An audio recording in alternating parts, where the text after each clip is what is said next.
Abuukar waxa uu ka mid yahay dadka qaba baahiyaha gaarka ah wuxuuna ka mid yahay 500 arday oo maanta halkan xaflad qalin jebina loogu dhigay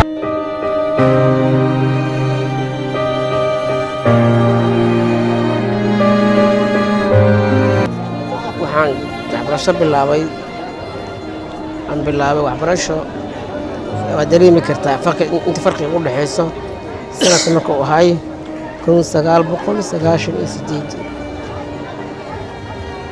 ilaa inta hadda ka dhaxeeda naaw maraan wax baranayay iyo mar ay kala go'aysay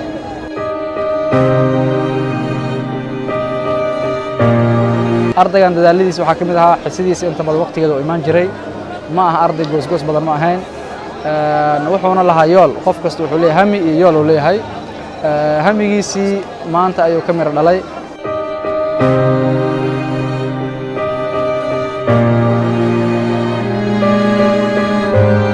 Ismaan Abuukar wuxuu ahaa nin maasha Allah dadka aan dhigi karno ama aan tirsanayno ama aan sheegi karno ayuu ahaa ninkaas markii la dhaho xagga ardayda la dhaqanka ardayda cilmiga inta wuxuu ahaa nin maasha Allah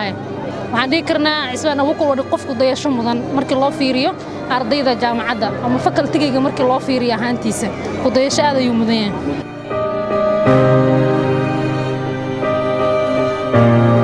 Ismaan Abuukar Saalax walaalkay ahayna yar nin ugu fasal ahaa in muddo aan wax soo baranaynay wallahi waxaan dhigi karaa dadka role modelka ama lagu daysan karo inuu galaaska ahaa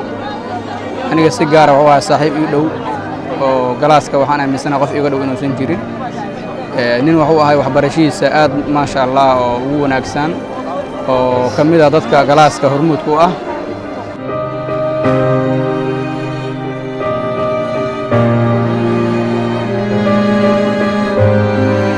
baahiyaha gaarka qabo madaxda meeshaas joogta laga rabaa inay meel ku jiheeyaan maxay yaal wiilasha ordaayo lugaha leh waxay doonaan waxay rabaan ay doonan karaan laakiin wiilkayga kale in loo hiiliyo waa hiilo dhaba oo Soomaalinimo oo Islaamnimo Muslimnimo